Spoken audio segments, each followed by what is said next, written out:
Bismillahirrahmanirrahim.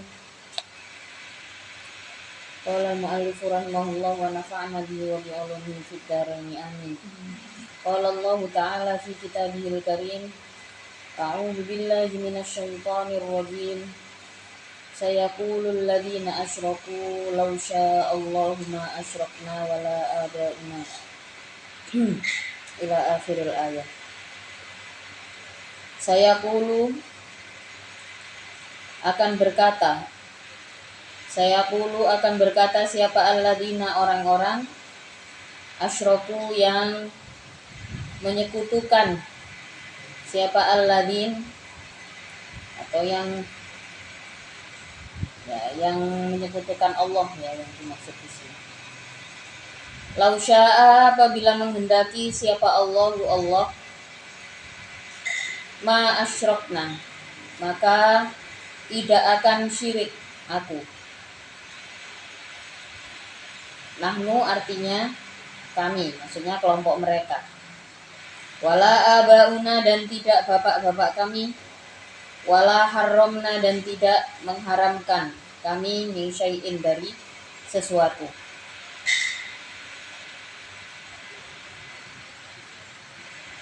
Fa isyrakuna maka adapun untuknya menyekutukan kami atau syiriknya kami. Wa tahrimuna dan mengharamkan kami bimasyiatihi dengan kehendak Allah. Fahuwa maka adapun Allah itu radin ridho bihi dengan isyrakuna,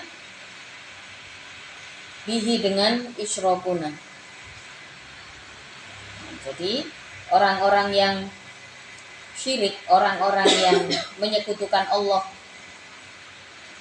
itu mereka akan berkata bahwa saya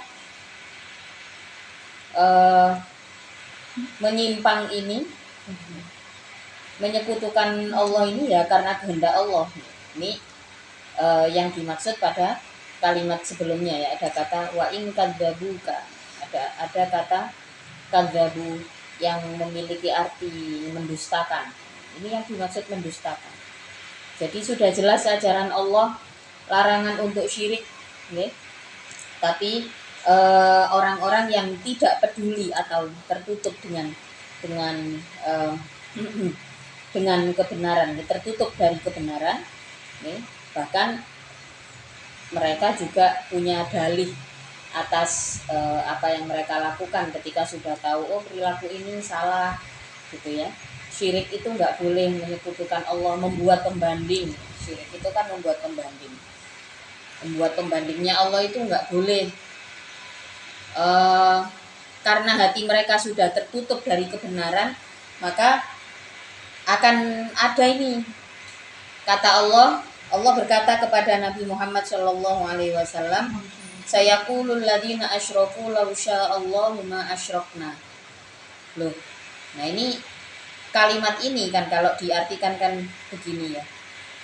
Orang-orang yang syirik itu berkata, jika Allah berkehendak maka aku tidak akan syirik. Nah, mereka berdalih seakan-akan syiriknya mereka itu adalah kehendak Allah. Perilaku ini biasanya dilakukan oleh orang-orang yang penyimpangan terhadap agamanya terlalu jauh gitu ya. Dan kelompok ini sudah diperingatkan oleh Allah akan ada terus orang yang seperti ini. Mereka mengatakan, loh ini apa penyimpangan yang saya lakukan, pelanggaran yang saya lakukan, ya ini kehendak Allah. Ketika hal itu terjadi, maka Allah juga memberikan istilahnya memberikan pengarahan kepada Rasulullah. Qala berkata siapa Allah Ta'ala kadzalika,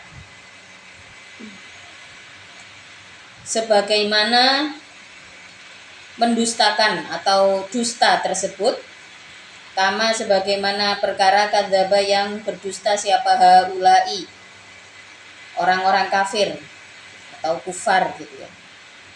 Kadzalika sebagaimana berdusta kadzaba, mendustakan siapa alladzina orang-orang min qablihim dari sebelumnya, haula.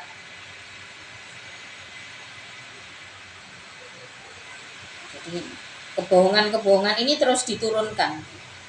Kebohongan-kebohongan ini terus diturunkan. Maka salah satu kenapa Al-Qur'an itu disebut mukjizat ya? Dan semua kelebihan yang ada pada Rasulullah itu menjadi seorang yang Rasulullah menjadi penyampai daripada Al-Qur'an ya.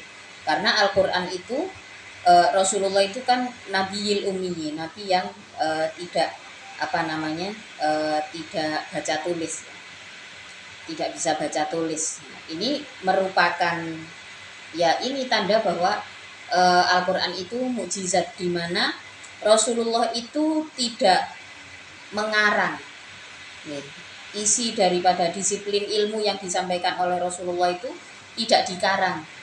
Rasulullah memiliki kecerdasan umat manusia di atas rata-rata dengan sejarah panjang yang terjadi sejak beliau masih kecil ya, ketika berusia 8 tahun di saat beliau memiliki reaksi kehilangan yang bertubi-tubi dari orang-orang terdekatnya gitu ya. Terus kemudian mengambil satu keputusan, oh ya saya pengen berternak gitu ya, menggembalakan kambing. Dan keputusan ini diambil oleh anak yang masih berusia 8 tahun sebagai healing proses atau proses penyembuhan. Ini saja sudah membuktikan kecerdasan Rasulullah. Belum lagi soal sifat-sifat wajib yang disandang oleh Rasulullah, yaitu sidik, amanah, tabligh, fatonah. Tabligh itu adalah satu ciri-ciri. Tabligh itu apa sih? Punya artikulasi yang jelas di dalam menyampaikan, di dalam komunikasi. Nah, itu punya penyampaian yang jelas. Seseorang yang punya karakter tabligh itu membuktikan tingkat kecerdasannya. Rasulullah dikehendaki oleh Allah untuk memang dengan segala kecerdasannya beliau memang diberi kelebihan oleh Allah, memiliki kecerdasan tanpa kegiatan membaca dan menulis. Tapi beliau memiliki daya tabligh, daya penyampaian yang melebihi seluruh umat manusia, memiliki daya fikir dan strategi di atas rata-rata umat manusia. Kembali lagi pendidikannya, yaitu langsung dari Allah kemudian turun ke malaikat Jibril berupa Al-Qur'an, disampaikan langsung kepada Rasulullah. Pada kisah yang lain diceritakan ketika bahkan saking cerdas dan semangatnya Rasulullah, setiap kali malaikat Jibril membawa ayat itu Rasulullah sambil mengikuti. Maka kemudian ada satu ayat yang meminta supaya Rasulullah menahan lisannya karena terlalu bersemangat dan seakan-akan sudah tahu itu malaikat Jibril akan mengucapkan apa. Jadi murui tapi ditutno, ditirokno langsung, dibarengi malaikat Jibril itu saking semangatnya Rasulullah. Nah, hal itu menjadi ciri-ciri menjadi ciri-ciri daripada kecerdasan Rasulullah. Maka umat-umat yang sudah jadi pembohong dari nenek moyangnya, dari atas-atasnya, tidak hanya pada saat dakwahnya Rasulullah saja, dikatakan oleh Allah kadzalika, perilaku kebohongan tersebut kadzdzabal ladzina min qablihim, itu adalah perilaku berbohong yang sudah diturunkan dari atas-atasnya. Perilaku kebohongan yang sudah diturunkan dari atas-atasnya berupa apa? Berupa kitab-kitab suci yang dipalsukan. Nama-nama Rasulullah, nama Rasulullah dihapus, nama Muhammad itu dihapus. Bahkan yang ironis adalah beberapa dari mereka tidak membaca kitab sucinya, langsung dikei kitab suci yang palsu. Ini perilaku berbohong ini sudah terjadi dari atas-atasnya. Kadzdzaba yaitu orang-orang yang mendustakan alladzina. Siapa alladzina? Orang-orang min qablihim dari sebelum haula. Rusulahum pada utusan pada rasul-rasulnya alladzin. Hatta daku sehingga mencicipi siapa alladzin baksana pada siksaku. Adzabana artinya pada siksaku. Kul mengucapkanlah engkau wahai Muhammad Kul mengucapkanlah engkau wahai Muhammad hal indakum min ilmin pada ucapan hal indakum min ilmin. Nah, jadi ketika mereka berdalih saat diingatkan diingatkan mengenai syirik mengenai menyekutukan Allah tersebut. Mereka berdalih bahwa penyimpangan saya atau syirik saya ini ya yang dikehendaki oleh Allah. Dikatakan oleh Allah, ucapkan hal ini kepada mereka. Hal indakum, apakah itu di sisimu min ilmin, adapun pengetahuan. Bi annallaha, dengan sesungguhnya Allah itu radin ridho bidzalika dengan syirik tersebut. Ayat ini menjadi satu bukti bahwa sebuah statement terhadap penyimpangan itu hendaknya diperjelas dengan bukti implisit. Bukti implisit itu adalah bukti keilmuan. Bukti keilmuan. Jadi hal indakum min ilmin, apakah ada bukti ilmiah gitu ya. Harus ada bukti ilmiahnya. Apa? Bahwa Allah ridho dengan penyimpanganmu, itu apa buktinya? Maka suatu ketika nih di saat ilmu Islam sudah berkembang pesat, bahkan ilmu jidal, ilmu berdebat itu juga sudah berkembang pesat yang berpusat di Baghdad pada saat itu. Salah satu yang menjadi peringatan para ulama-ulama sufi terhadap umat umat Islam itu adalah peringatan untuk mengendalikan kasratul jidal, banyaknya perdebatan. Nah, karena kadang-kadang meskipun argumentasinya itu Al-Qur'an, lek pingine mendebatkan atau kalau yang ingin dicari itu pembenaran dari apa yang dilakukan, yo nemu ae wong diewangi setan. Pasti nemu ae buktine ayate. Satu contoh sekarang mengenai rokok ngoten.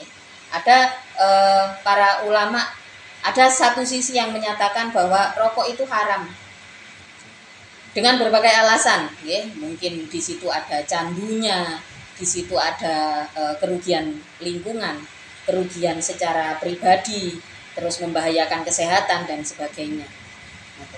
Bagi yang mengharamkan, alasannya kan jelas secara kesehatan, secara ekonomi, secara ekosistem lingkungan, semuanya berbahaya. Maka ini accepted, ini bisa diterima. Tapi kemudian ada sisi lain yang mengatakan, loh, rokok itu ya sik lumayan lek sing ngarani makruh nggih. Karena berbahaya tapi nggak bisa dikatakan haram gitu ya. Tapi ada juga yang bahkan nggak apa-apa, rokok itu ya kayak makanan lain gitu. Jadi dia berbahaya tapi nggak apa-apa sebenarnya. Kalau kalau dalih ini dicari dalilnya ya nemu aja.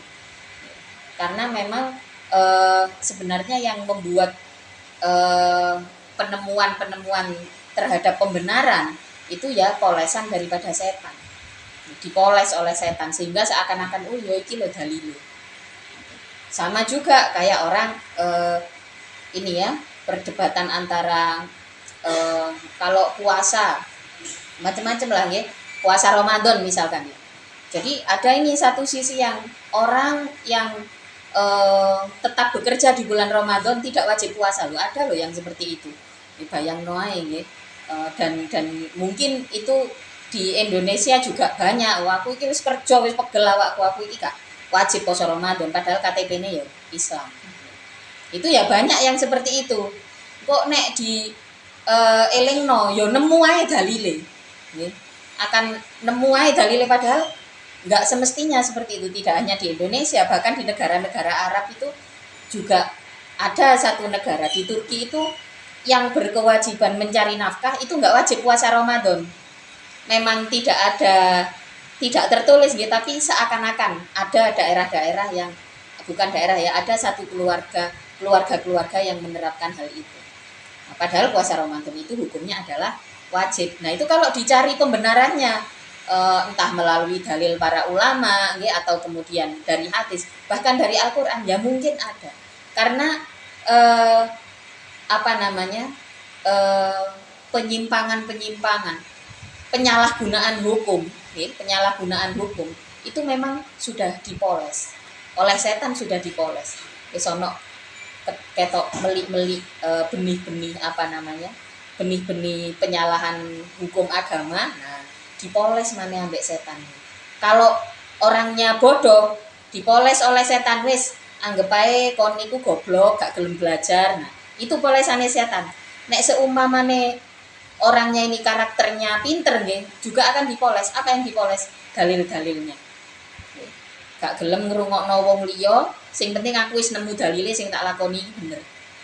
Nah, ini pentingnya ketika termasuk maka oleh para sahabat gitu ya, oleh Sayyidina Ali dikatakan bahwa min khosoisi hadhil ummah, termasuk dari keistimewaan umat ini, umat Islam yang sekarang ini, itu apa?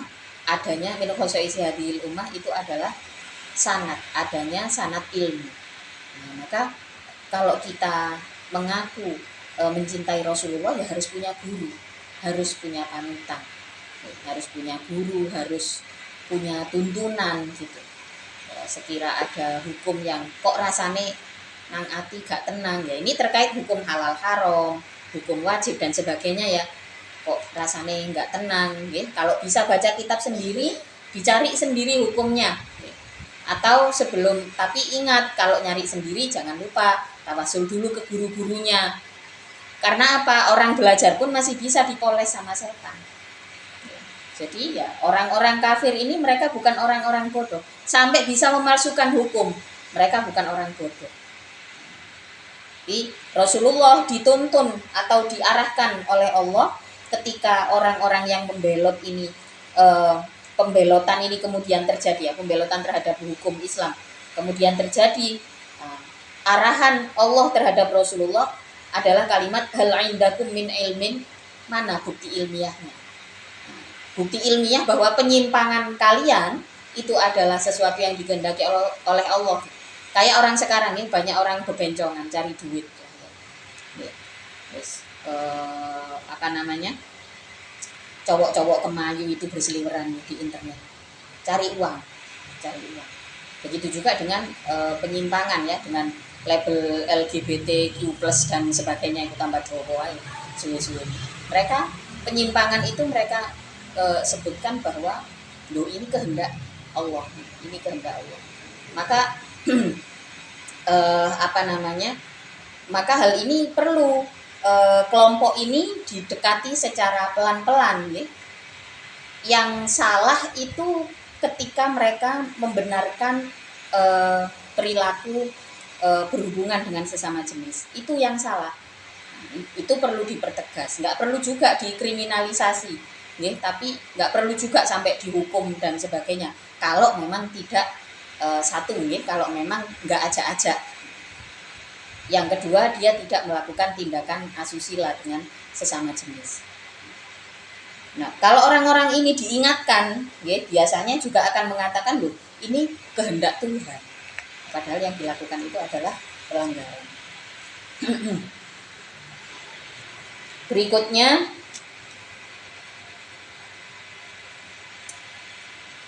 fatukhrijuhu, maka mengeluarkanlah engkau pada ilmu lana pada kami.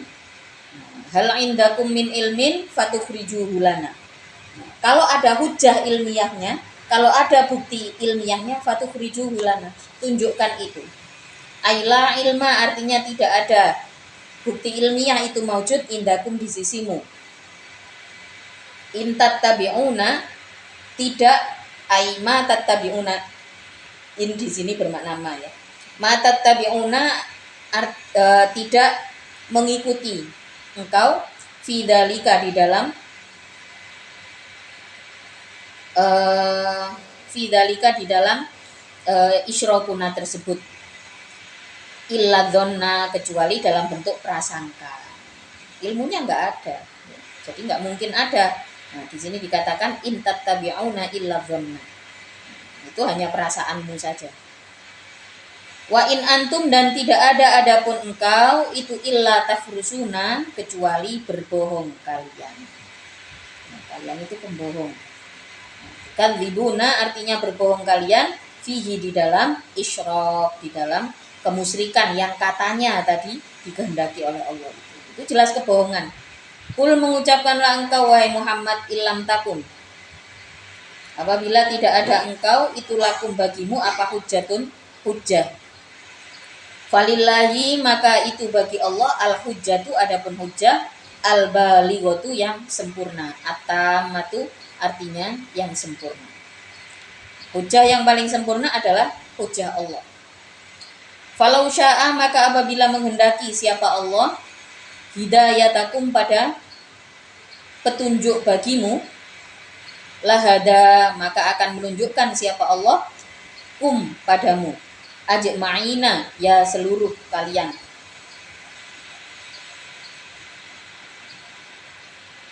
Jelas mereka tidak ada hujjah, maka katakan lagi kepada mereka, falillahil hujjatul balighah, hujjah Allah adalah yang paling sempurna. Di antara hujjahnya adalah falau sya'a lahadakum, bukan berarti Allah menghendaki kesesatan kalian. Nah, tapi Allah itu punya kehendak atas siapa yang patut untuk diberikan hidayah, siapa yang patut untuk diberikan petunjuk.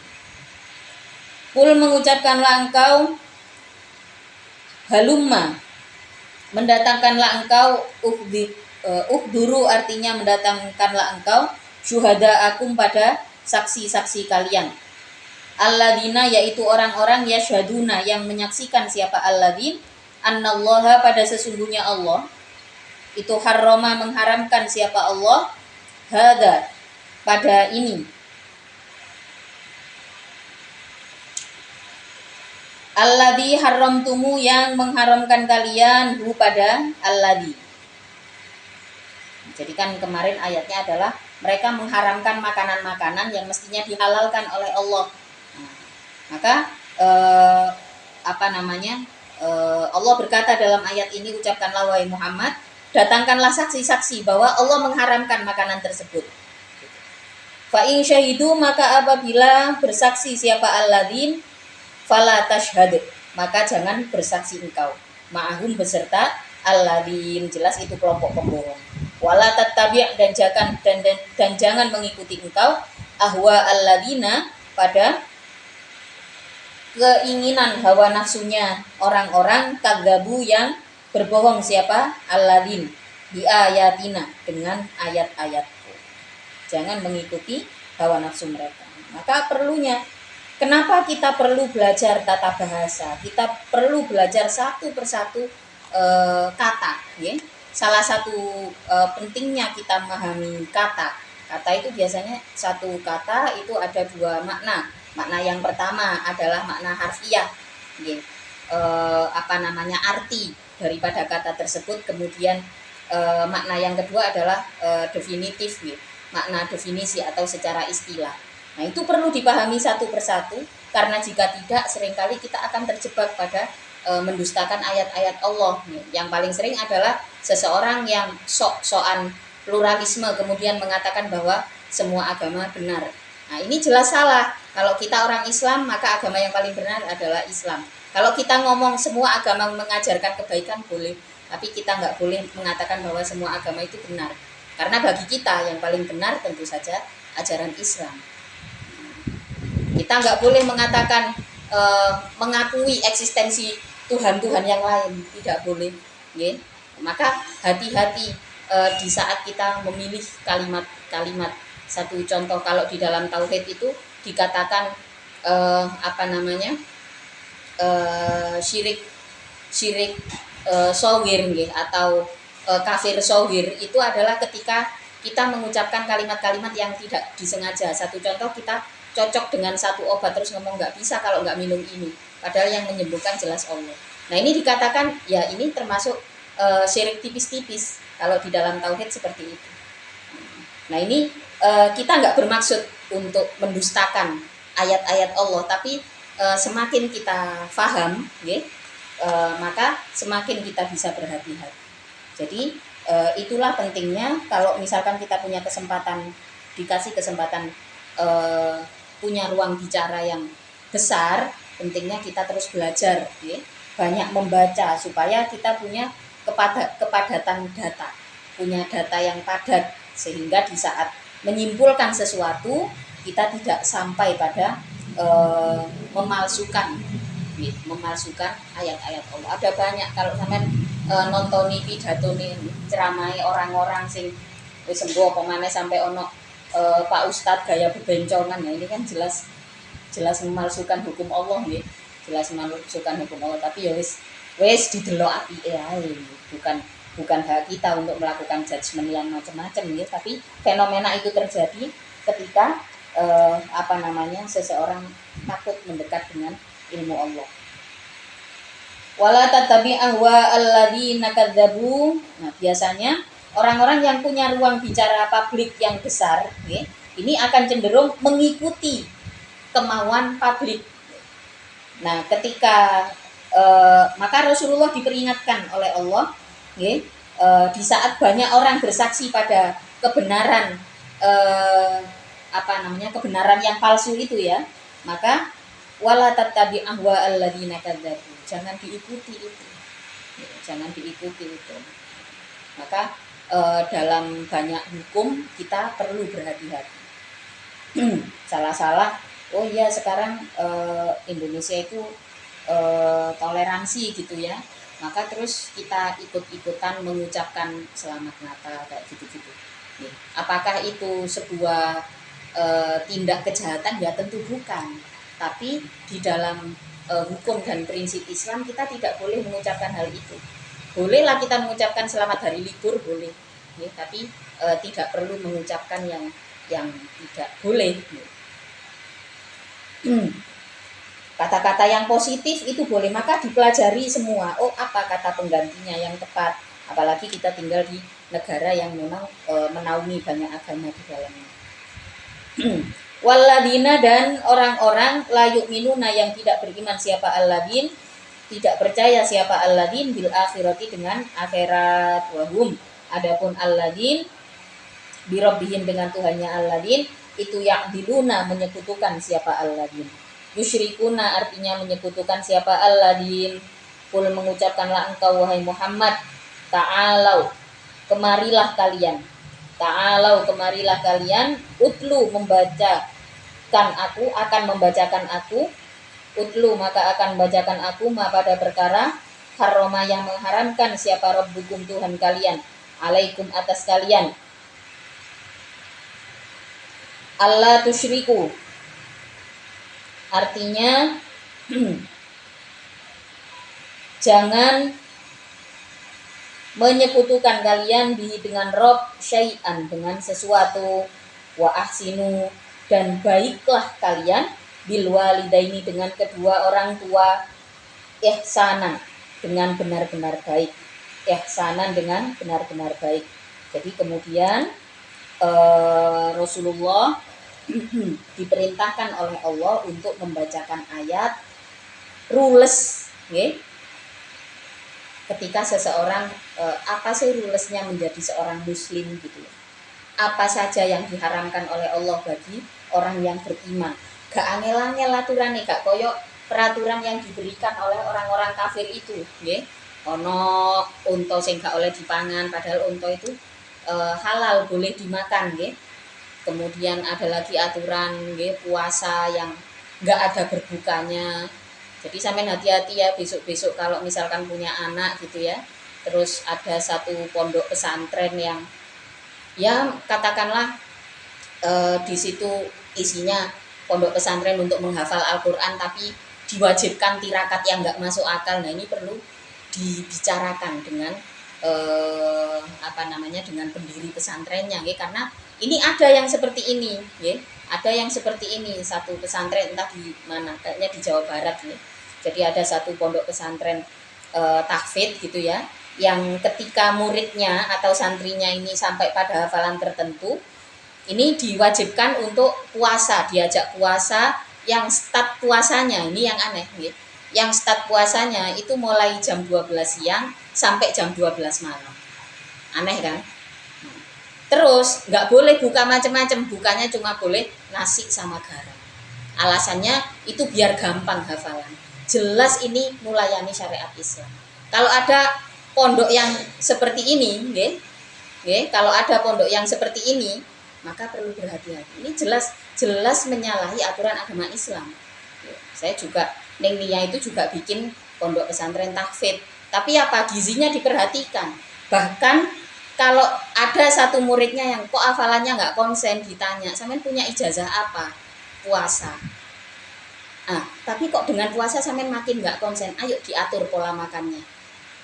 Justru diajak ngatur pola makan, karena dari makanan kan ada ayatnya juga yang kemarin dikaji itu ya. Kita diperintahkan untuk makan rizki yang memang dihalalkan oleh Allah, karena di situ ada gizi-gizi yang terkandung yang bermanfaat untuk otak dan pertumbuhan anak-anak yang sedang bertumbuh di dalam belajar. Maka perlunya kita memahami memahami segala sesuatu itu dengan cara yang baik.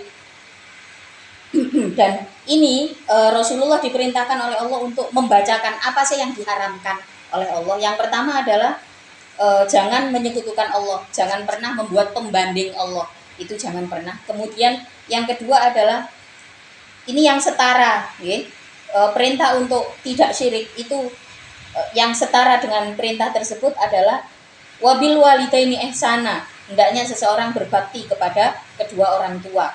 Nah, ini perintahnya setara dengan syirik. Jadi ketika kita menyakiti orang tua, nah di situ ada murka Allah kan begitu ya. Wala taqtulu, dan jangan membunuh engkau auladakum pada anak-anakmu.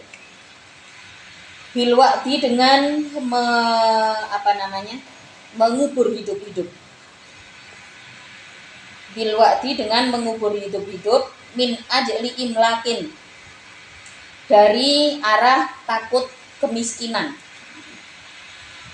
Masya Allah, zaman Rasulullah sudah ada nih orang tua yang membunuh anaknya karena takut biayai anaknya. Nah, zaman saiki kuatah sing kok ngeten iki.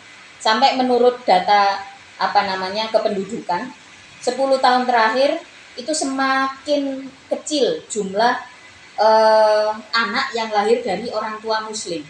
Lebih banyak anak yang lahir dari orang tua Kristen di Indonesia. Nah, data ini adalah di Indonesia, padahal Indonesia ini rata-rata penduduk muslim. Tapi 10 tahun terakhir data yang masuk itu lebih banyak anak-anak lahir dari orang tua Kristen atau non-Islam. Sementara orang tua yang Islam itu ya banyak kasus kematian, seperti kematian ibu dan anak di saat melahirkan, atau bahkan kejahatan kriminal yang dilakukan pada anak-anak yang mungkin berseliweran di internet ya, anak-anak sing dipateni mergo gak kuat biayai dan sebagainya, anak yang dibuang, nah itu termasuk. Maka mudah-mudahan kita yang punya kesadaran beragama ini nantinya kita juga sadar ketika nanti ya pada saat kalian punya anak perlu menjadi pegangan kalau pengen punya anak niatnya juga harus jelas. Janjikan sesuatu yang besar kepada Allah dan minta sama Allah untuk dibantu mewujudkan. Ya Allah, saya berjanji kalau saya punya anak nanti. Janjinya sama Allah. Jangan berjanji ke diri sendiri. Pasti akeh ingkare. Janjinya sama Allah. Ya Allah, saya berjanji kalau nanti saya punya anak, saya akan mengarahkan anak saya untuk menjadi anak yang berbakti, misalkan anak yang berilmu, anak yang apa gitu ya, banyaklah yang bisa diminta supaya di masa depan dia menjadi bangsa yang berguna. Dan mintanya sama Allah, berjanjinya sama Allah, ya Allah bantu saya untuk mewujudkan janji ini. Kalau kita janjinya sama Allah, insya Allah diwujudkan. Tapi kalau kita janjinya ke diri sendiri, wes akan meleset karena diri kita juga imannya kembang kempis. Nah, tapi Allah Maha pemilik segalanya. Ketika kita menjanjikan sesuatu sama Allah, ini sama juga kita dengan bertransaksi dengan Allah. Maka Allah yang akan mewujudkan janji tersebut. Min ajli imlakin, fakrin artinya kemiskinan, takofuna yang takut kalian hu pada fakir. Nahnu adapun kami Allah yang dimaksud di sini, itu narzuku memberi rizki kami pada kalian. Wa iyahum dan kepada aulad wala taqrabu. Jelas Allah yang memberikan rizki. Bahkan kadang-kadang punya anak bukan hanya soal kesiapan, okay? Tapi kata Allah, yo ini dikehendaki anak ini lahir, maka semua rizkinya sudah dijamin oleh Allah. Dan rizki itu akan terwujud jika orang tuanya mau terus bertumbuh menjadi orang tua, menjadi manusia yang lebih baik setiap hari. Wala taqrabu dan jangan mendekati kalian al-fawahisha pada perilaku yang buruk. Al-kabairo artinya dosa-dosa besar. Kazina sebagaimana zina. Mudah-mudahan kita semua terlindung dari perbuatan zina. Zina ini selalu dikaitkan dengan fawahish. Nah, ini sebagai peringatan, sebagai cara Islam untuk menjaga perempuan, ya, untuk menjaga perempuan. Maka mudah-mudahan kita dan anak turun kita terjaga dari perilaku zina. Ma yaitu perkara doharo yang jelas apa ma minha dari fawahish, wama dan perkara batona yang samar apa ma. Ay ala niyatiha artinya jelasnya fawahish wasir roha dan samarnya fawahish. Wala taqtulu dan jangan membunuh kalian an-nafsa pada diri allati harrama yang mengharamkan siapa Allah an-nafsa pada jiwa-jiwa, pada diri manusia ya. Allati harrama yang mengharamkan siapa Allah illa bil haqqi kecuali dengan kebenaran. Kalqawati sebagaimana kisos, hukum kisos. Wahad birrodi dan hadnya murtad. Jadi menyakiti atau membunuh, memerangi jiwa-jiwa itu enggak boleh. Maka kenapa fitnah itu dilarang di dalam Islam? Karena fitnah itu adalah termasuk bagian dari pembunuhan karakter. Seseorang itu yang sudah kena fitnah, pemulihannya nggak cukup setahun 2 tahun. Bisa jadi seumur hidup akan jadi masa recovery, akan menjadi pemulihan yang berat. Saya pernah ketemu sama lawyer ya. Beliau cerita mengatakan bahwa oh iya, ciri-ciri orang itu kalau dia jahat banyak musuhnya. Tapi kalau dia baik banyak fitnahnya. Jadi ya memang manusia nggak bisa lepas dari itu semua. Benang merahnya adalah kalau orang jahat itu berarti dia kan jelek, otomatis banyak musuhnya, gitu kan? Nggak disukai sama orang karena perilakunya, karena orang benci sama dia, gitu. Tapi kalau orang itu menanggung banyak fitnah, gitu, ini berarti orang ini baik, karena nggak bisa dijatuhkan, nggak bisa dijelekkan. Gitu. Memang orangnya baik, tapi biasanya wong api itu fitnahnya gede. Ya macam-macam, ya, fitnahnya macam-macam dan fitnah ini pembunuhan jiwa yang dikatakan memang lebih kejam dari pembunuhan, ya, karena seseorang yang kena fitnah itu recovery-nya, pemulihannya, ya, nggak bisa sehari 2 hari, setahun 2 tahun, bisa jadi orang ini akan terus recovery seumur hidup. Ini termasuk dari kejahatan, ya. Kecuali wala taqtulun nafsal lati haramallahu illa bil haqq dzalikum, dikit lagi nih. Dzalikum adapun zina ila akhirih tersebut al-madhkuru artinya keharaman-keharaman yang disebutkan. Itu waso perintah Allah pada kalian bihi dengan al-madhkur la'allakum barangkali kalian itu taqiluna.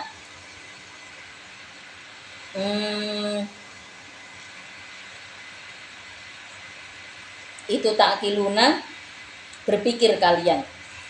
Tatadabbaruna artinya merenungkan kalian, wala taqrabu dan jangan mendekati kalian malal yatimi pada harta anak yatim illa billati kecuali dengan perkara ai bil khislati artinya dengan perlakuan yang baik ya. Allatiya yang adapun